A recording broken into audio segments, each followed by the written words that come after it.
Хорио цайрын дэглэмтэй энэ үед иргэд өдрийн ихэнх цагийг өөртөө болон гэр бүлдээ зарцуулж байгаа. Энэ хэрээр иргэдийн ном унших, өөрийгөө боловсруулах сонирхол нэмэгдсэн. Нацагдоржийн номын цангаар энгийн үед өдөрт 200 орчим хүн үйлчлүүлдэг. Харин энэ үед номын сан ил хөл байгаач захим орчинд уншигчдын хөгжилд хувь нэмэр үзүүлэх видео контент оруулах байдлаар ажиллаж байгаа гэлээ.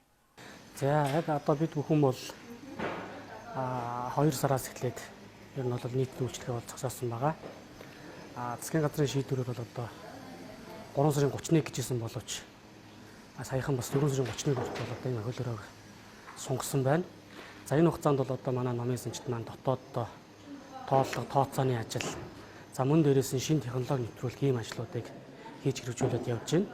За энэ хугацаанд бид бүхэн бас гэртээ сууж байгаа уншигч нартай зориулаад төрөл бүрийн одоо видео контентуудыг бас гаргаж явуулж байгаа. За тэдгээрээс дурдах юм бол одоо манай номын сан дээр өнгөрсөн жил байгуулагдсан Америкийн соёл мэдээллийн төв дээр байгаа бүтээгчдийн орон зай гэдэг ийм төв байж байгаа. За энэ бүтээгчдийн орон зай бол одоо дэлхийд дахины номын сангуудад бол нэлээд тренд болж байгаа юм үйлчлэгээ байгаа.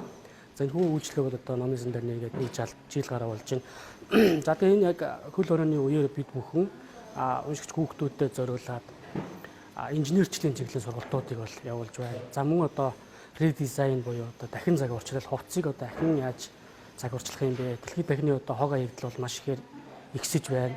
Энэ үед одоо бид бүхэн ихтлгийг одоо зүг зохистой авч явах, аливаа одоо материалын зүйлийг одоо зүг зохистой ашиглах ийм чиглэлийн сургалтуудыг бол бас явуулж байна. Үүний дараа бид хүүхдийн номын сангаар зочилсон юм. Тус номын сангийн хувьд мөн адил ямар ч хөнгө байлаа. Гэвч номын сангийн зүгээс сургуулийн өмнөх болон дунд ангийнханд зориулан 281 зохиол бүтээлийг захим хэлбэрээр хүргэжээ. Эдгээрт гармаа, нацагдорж, сундуу зэрэг хүүхдийн номын зохиолчдын алдартай сургамжтай бүтээлүүд багтсан байна. За хөл хоройтой үед манай хүүхдийн төв номын сангаас манай хамт олон хүүхд багчуудаа эцэг эхчүүдээ хүүхдээ ном унших чиглэлээр захим хэлбэрээр унших өгцлийг бүрдүүлж ажилласан. Энэ хугацаанд бид нэр 3 сарын 10-наас 4 сарын 1-ний байдлаар 281 номыг хэсэгчилж жижигхэн өгүүлбэрүүдийг бол бүрэн хэмжээгээр нь хүүхдэд зориулж оруулаад байгаа. За энэ маань энэ сарын хугацааны сар хүрэхгүй хугацаа юм биш.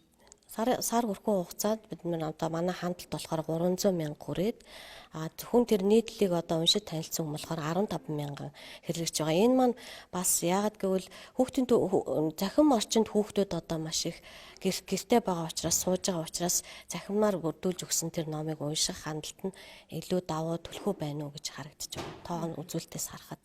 Өдрийн альч цагт талаас баггүй ширээ дүүрдэг байсан номын сангууд боломжит байдлаар оюуны хөрөнгө оруулахаар ажиллаж байгааг тулах юм.